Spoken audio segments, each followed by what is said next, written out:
Welcome back everyone to another King's War Tournament Report. I'm Visibly Riley, and today we will continue with my coverage of Cascade Clash, an event I went to last weekend in Portland, Oregon.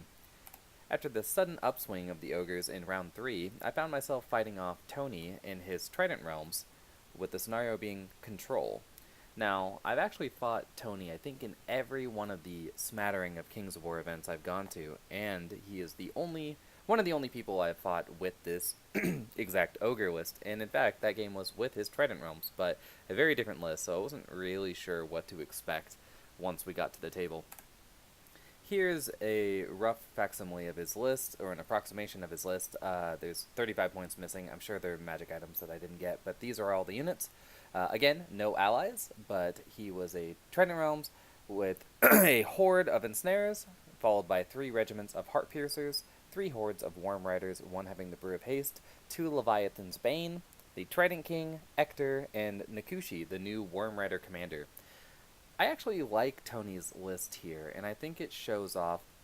Now, it's not exactly the list I would run, nor do I think it's part of the more national meta, but I think it shows Tony's understanding of what the local meta is and what the Pacific Northwest is like, because we don't have a lot of skew shooting lists up here. He's opted instead to go with some medium shooting to combat the medium shooting that he's expecting to see. At least that was my take. The 3 regiments of heart piercers are a pretty good unit at removing chaff or just throwing out some wounds here and there, so I think that was a good choice by him. I wish that the heart piercers had ensnare. I think that then they'd be an amazing buy, and even for a couple more points, I think they'd still be pretty awesome then, but since they don't, I'm not a huge fan. Anyway, moving on to deployment. Starting with the Ogres, excuse me, starting with the Ogres, from left to right, we see poking out behind that rock cropping right there is actually the horde of warriors, and to their left are the first Red Goblin Big Git. In the piece of rough terrain there is Nomar. Next to him, the 3 regiments of Braves, always in the front. Between them, the Banner the Griffin Warlock, and then the Loot Warlock. Behind that bit, we've got the second Red Goblin Big Git on Wolf, Grokkagamok's finest Braves, and then rounding out my right flank, we have the 2 hordes of Boomers with Grok in the middle. Now, I made a few mistakes with my deployment here. You'll see it better in a second here once we get to turn 1, but my horde of warriors are slightly misplaced, and I'll talk about that once we get to the picture. And the second mistake I made is that the Boomers with the healing brew should really be on the outside rather than the inside. I'm not sure. I must have just, they kind of look the same to me, so I wasn't really used to it. I should have had them on the outside. Anyway, onward to the, excuse me, the Trident Realms deployment. In the very back there, you see his 2 Leviathan's Bane. Then in the little piece of rough terrain on his left, we start with Nakushi. To her right, we've got Ector. Then the 3 regiments of Heart Piercers. Behind them is the Brew of Haste Worm Rider Horde. To the right of the Heart Piercers, we have the Ensnarer Horde. Behind them, a second horde of Worm Riders. To the right of them, the Trident King. And on the far right flank, we've got the last horde of Worm Riders. Now, I think I've got Tony out deployed here, personally. Like, this is my run-through of the beginning of the game, because I think that I'm gonna probably crush his center, or, cripple it, because he only has the 3 regiments of shooters there, and I outrange everything else. I'm not really worried as long as his War Machines don't hit me, like they have in my other 2 games against War Machines turn 1 and deal some heavy damage. I think that I've got the attrition to take that center, and then he'll have to roll with that far right flank where all of his speed is back into the center past my Boomers. And Boomers are no joke in the flank, nor is Grok, so I think he'll either have to make a pit stop to fight them, in which case I can do this piecemeal and add some support where needed, and just crush his center with my much superior close combatants. But anyway, with turn 1, we see that I take this to heart and everything rolls forward. I won the roll to go first, obviously, as I'm going first, but I decided to take all the Braves almost as far forward as they could. They're just out of 18 of the Heart Piercers. My idea here was that even if I go 12, I'm still not in charge range, and he can always just back off anyway, so I might as well make him move if he wants to shoot. And then next turn, I will roll up into his face and make him unable to avoid getting past me. So that was the idea here. We see the beginning of the boomers, they just kept their line and advanced forward into the woods with Grok in the middle. We have Nomar in that left corner. He is 50% in the rough terrain because we're playing these two pieces as height flat, and that means that you have to be in the terrain to gain any benefit, but if you're shooting over it, nothing happens. It's not the same as height 0 is in the book, which is why the excuse me, the two Leviathan's Bane placements by Tony are very good, because essentially the center of this board, again, you know, I didn't really notice this while I was playing my games, but while doing these battle reports, the setup is so open in the center. Like, if I had my Goblin gun line or Elves, I think I would just be wrecking house this tournament, because they've done nothing to obstruct the line of sight. Anyway, moving forward one picture before we come back. Here we see my left flank, and this shows off my warrior misplacement, which is I put these guys down first to try to make Tony deploy on this left flank. He doesn't take the ruse, but even if I was doing that, I should have faced towards the center, so when I march towards the center of the table. Instead, I placed them facing directly forward, parallel with the sidelines. The problem with this is that it basically cost me 6 inches of movement turn 1, which is a pretty big mistake against an army that outguns me. So, bad move by me. You can also see the two Red Goblin Big Gits just flank up to get in range. Only one is in range of charging a Leviathan right now, which will become an important bit later. Walking back a picture, you can see the two orange dice in front of that Naiad Ensnarer horde, or regiment, and not Ensnarers, Heart Piercers, sorry. Those guys, I have fired my Lightning Bolt. I've got Lightning Bolt 14 on them, so pretty decent. Nomar's not in range, but Lightning Bolt 14, I end up putting 8 wounds on them, and they're only a 13-15, so I need to roll a 7 to kill and a 5 to a a 5 to waver. But I don't kill them, and in fact I don't even ensnare them, so not the best start for me. You know, that was a pretty good roll. It's unlikely that I kill them, but I was hoping for at least a waver. Moving back to this picture, it shows off that he is actually regen 3 wounds off of those 8, so not the best, as he's got regen 4+, but considering the Kushi's right there to absorb some wounds, it should be fine. Here we see, yeah, this is just showing off Grok and the boomers in that bottom central bit of the picture walking into the woods. Now, I see that he can roll forward, and I really was hoping that my Lightning Bolt would take one of these units out, but that was, you know, wishful thinking. So, because it doesn't, I was assuming that it would, or even if it doesn't and I weaken the unit to kill them turn 2, my idea here was that if he rolls forward, I will fire all these shots into him, and if he tries to play games with me, Grok is there to countercharge. I've got, you know, 32 shots if I want to shoot, or 36 shots. So, I thought that was fine. Here we see Trident Realms turn 1, the bit of movement here. We've got the first Worm Horde just flanking around that hill. Oh, actually, sorry, let's roll back one. So, here we see that he can move forward to that Worm Horde, which you just saw in this picture. He moves forward with the Worm Horde and just hides behind this hill, not actually in range just yet, but to mix our, you know, Trident Realms turn 2 with Ogres start of turn 3, I actually walk the boomers forward so I can absorb a countercharge from those Worm Riders, as he'll need a 5 or a 7 to waver them on average. I think it's between 8 and 10 wounds, which is pretty good for me. If he just wavers this unit, I'm fine with it. If he doesn't waver it, it's great, and if he kills it, it's, you know, that's just the way it goes. But Grok is set up to be able to countercharge him no matter what happens. So that's my idea there, and I'm out of range of the Trident King, or what is he? Trident King? That cannot be his name. The King. So if we walk back a picture or two, that center unit of Braves that is in front of Grok's finest, unfortunately, much like all my other games against artillery, my opponent here hits with 3 out of the 4 shots and kills a regiment of Braves. And I guess the important lesson to take away from here is that if you're running Ogres, 5+ artillery will just hit you. We are like catnip. So that's unfortunate. A bit more unfortunate is that Ector here shoots at the one goblin that's in range of his Leviathan's Banes. And it's not that he hits him or that he pushes him with his Kraken Maw. It's that he wounds him 5 times out of, I think, 7 dice. And, fortunately he only gets the waiver, but that's pretty bad. So, moving on. That's the only bit of damage he does. Otherwise, he just rolls backwards with his army, mostly. Here we see the boomers and the ploy I just explained. And here we see what the center looks like. As the Braves in front of Grok's Finest are now dead, everything just rolls forward. I try to Lightning Bolt.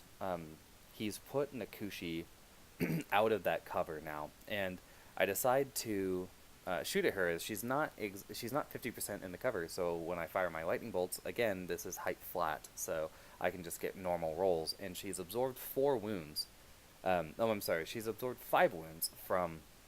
No, 4 wounds, yeah. She's absorbed 4 wounds from healing this unit of ensnares in front of her. So I fire the Lightning Bolt that's unobstructed first, and I only get 1 wound, putting her on 5, and the next Lightning Bolt would only be Lightning Bolt 5 on 5 pluses, so I decide in the end it's not worth trying to get her and just hope for the 9 on the waiver. Instead, I fire my second Lightning Bolt into the ensnares right in front of me, and I put 3 wounds on him, which is... that's okay, but with regen 4 plus, I feel like this might have been a bit of a misplay. Especially with that missed turn 1, I think I was going a little too big here, dreaming a little too big, and I should have just focused the lightning bolts on the one target, which wouldn't have cover at all, and just dealt with Nakushi later. Hope to kill these guys off with, well, they only had 1 wound on them, and I'm down to Lightning Bolt 5 twice, but still, I could maybe get something to work. Anyway, my center moves forward to box him in. I send the unwavered Goblin into Ector, and Tony actually placed Ector very well here, because my Goblin is on a cab base. When he charges in, he will now be hindered, which means he's hitting on 5s and wounding on 6s. I didn't realize Ector was a Placoderm, but, live and learn. Here we can see, I think I'm showing off that, yeah, this Goblin really getting in there. Here we can go back to Trident Realms turn 3. Nothing, by the way, happens over there. I don't waver any of those units. I don't think my Goblin hits. I think, actually, walking back, I think that's what this is showing, is that the Goblin did 0. Over here, Trident Realms turn 3, we have the Worm Riders charge into these boomers. Again, they need between a 5 and a 7 to do anything, so I'm not super worried about it. And Grok can countercharge them no matter what. So, again, not worried about it, but I hope nothing happens. It would be, fortuitous for me. And this is the end of Trident Realms turn 3. He's moved forward to just form this battle line for us and fired a lot of his shots into Grok's Finest. And here I get a fair amount of luck, which is everything misses Grok's Finest. I don't think he lands any wounds. Maybe he fired one of these hordes at some of, or maybe he fired one of the Leviathan's Banes at one of my regiments of Braves in the end, because he hadn't done any wounds to Grok's Finest yet. I'm not exactly sure, but I do know that he doesn't do anything there. The Worm Riders go into my Boomers down there, and they're in combat right now, but yeah, our models weren't going to work together, so, and those are some heavy models, Mantic, jeez. So he left them up there, but they're down. And his Trident King has moved forward, and his placement is okay with him. I'm not exactly sure what to think of this. He's slightly out of range. Grok can charge him if I wanted to, but Grok has a lot of targets he can handle here, and I think that if I just angled the leftmost boomers a little bit better to be part of my trap that I was setting with the other boomers, I wouldn't have this problem, because then those boomers could flank charge the Riders, and the Trident King would just eat a Grok charge if he wants to be that close. So again, a bit of a misplay by me, live and learn. And those Braves there can't reach it looks like they might be able to, but they actually can't reach the Worm Riders where their final position is, or they can't see them, one or the other. So that's really unfortunate. Here we can see, yeah, I'm showing off that his Dragon's Breath. Oh no, that's what happened. Sorry, he fired off the hordes of ensnares, or God, I keep saying that. He fired off the regiments of Heart Piercers at Grok's Finest and didn't do anything, and then he fires off the Leviathan's Banes into the second regiment of Braves, and of course just removes them, because We're artillery bait, boys. Here we can see the start of Ogre turn 4. I charge Grok's Finest into the ensnares directly, or I'm gonna keep saying that, the Heart Piercers directly in front of them, and I put what it looks like 21 wounds there. That's pretty good rolling by Grok's Finest, so pretty happy with that. Over here we can see, yep, Grok charges into those Worm Riders, and he just wrecks house. I mean, Grok, you know, he's dangerous. So he wrecks him and turns to face the Trident King. I make a bit of an error here, which is I think the Braves are moving forward to block charges for Grok. So I think that's going to be fine, but you'll see later what ends up happening with that and the error that I made. And this is the end of Ogre turn 4, and this is unfortunate. I actually send my Goblin around Ector because he does not countercharge me. He decides to shoot his fireball at the Braves that the Leviathan's Bane shot at. Or no, he shot at Grok's Finest and missed. But I charge around him to get to a Leviathan's Bane. I thought that was a pretty good move. And I fire off some lightning bolts into the other one, just because I don't have a whole lot else to do, as Nakushi has actually now walked into the terrain, so she's 50% in. And I think my movement is okay here. I think I'm going to finally get Grok's Finest, into the fight. They can walk past these ensnares and really block things up. I'm not really afraid of taking a Worm Rider charge, as that's all I'm going to take, and it doesn't look like it, but I can actually squeeze by those ensnares on the right if I overrun, but I'd probably just turn to face. And otherwise, yeah, my boomers fired at the Trident King because the ensnares are, I keep saying ensnares, sorry, the Heart Piercers I can actually squeeze by with Grok's Finest, but the ensnares I could have shot at with my boomers, the healing potion, the guy with the slightly lighter cannons, but as they are actually 50% in that wood, and or maybe he had stealthy, maybe that's what he had. Okay, I don't remember. The point is that at the -1 to hit, I didn't want to shoot, and instead I take the -1 to hit on the Trident King himself after I move those Braves forward. And yeah, this is sort of where things go wrong, is I think I'm blocking the Trident King, so I give myself a -1 to shoot at him. That's just sloppy play by me. I've got some lightning bolts I can throw at him as well, which is why I'm angled like that, but I I don't know what I was expecting, so it doesn't work. I do end up wavering, I think, that Leviathan's Bane up there, or at least disordering it with a wound, so good job, Goblins. Yeah, here is the mistake I was mentioning. I didn't realize the Trident King is nimble. That's just a simple error by me, but he nimbles right past my Braves and goes into these boomers who have 10 wounds on them because of the Worm Riders from before. And the big unfortunate bit of of what he does here, he's sitting on 4 wounds, by the way. That's what that orange die is by Grok. But the unfortunate bit here is that when he completes this charge, I didn't angle Grok or, again, the boomers to be able to countercharge him if he chooses to overrun. And all he needs is I think a 3 or a 4 to get past Grok's line of sight here. So that's just sloppy. Yeah, Grok's Finest, if you notice, the Heart Piercers they were fighting, still there, because I roll a double 1, and that's going to be the end of Grok's Finest. They can't take a Worm Rider, Nakushi, and some ensnares. It's just not going to work out. So we'll see how that goes.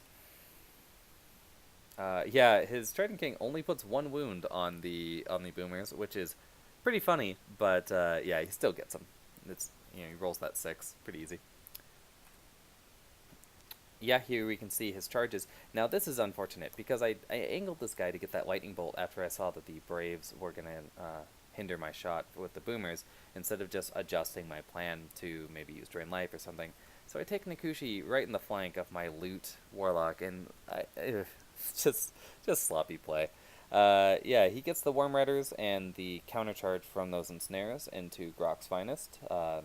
That's probably not great for them. And Ector just turns to shoot off his Kraken Maw and get in the way of the warriors so that they cannot contribute to the fight. Yep, and it goes about, oh, sorry, let's just walk it back 1.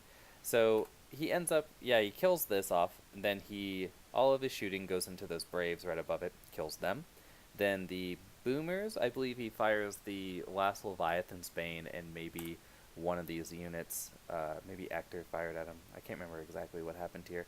But they're also dead, I believe. So, pretty unfortunate. But my Warlock takes that flank charge like a champ. He's fine. Here we can see the start of Ogre turn 5, or the end, I'm sorry, this is the end of Trident Realms turn 5. Grok actually tried to get a charge into those Worm Riders right above him, but he flubs the roll, and he gets the waiver, but it's a flank charge from the Ensnares because of it, so that's super unfortunate. The Trident King, that's right, the Trident King, when he overran, still had the gunshot along with the Leviathan's Bane onto my, or his breath attack with the Leviathan's Bane, who, of course, they can't miss, onto my boomers, kills them off. The Worm Riders kill Grok's Finest. The Ensnarers, I think, kill one of the wizards. No, that's right. My Warlock who countered Nikushi, yeah, he ends up getting a rear charge. He gets a flank charge onto those Ensnares that Tony is holding with his left hand right now, who don't really care about it and just leave him alone. And then after that, he charges the rear of these Ensnarers after they go after Brock and waiver him.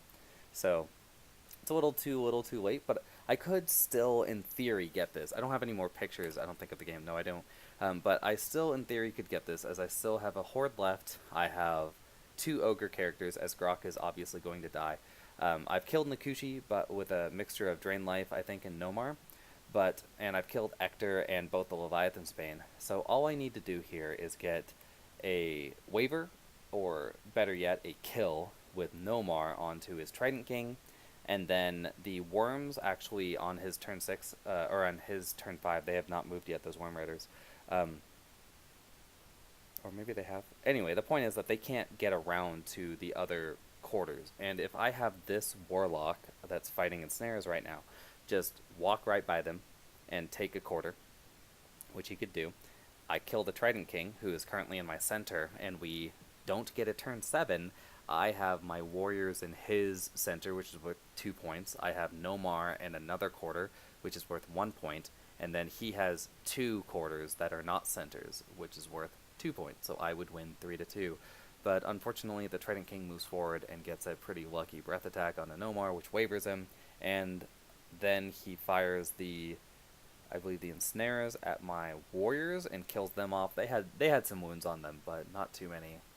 So that dream is shattered, and I end up conceding. All I had at the end of the game was my 1 goblin, both my goblins and the loot Warlock. So we don't roll for a 7, we just pass it there. So this game, I definitely made a lot of errors, but they were super compounded by the fact that my army can't take any... I can't roll Snake Eyes, I can't make stupid mistakes like, the small positioning mistakes I keep making with the boomers and stuff like that, because it just can't recover. So I find myself doing this a lot with Kings of War armies, as I'm just so used to playing stuff like Warhammer, and I was a competitive War Machine player for a long time, and I'm just not quite used to the pure peace trading factor of Kings of War yet. But I mean, my opponent also rolled very well, and I rolled some here and there bad dice, but I really think at the end of the day he just outpositioned me, and I think that he definitely deserves this win, but maybe if the dice had been a little bit kinder to me, it wouldn't have been as devastating as it was. Anyway, if you have any comments or suggestions, feel free to leave them in the comment box below, or message me on the many Facebook groups we're all on. Thanks for watching. Bye.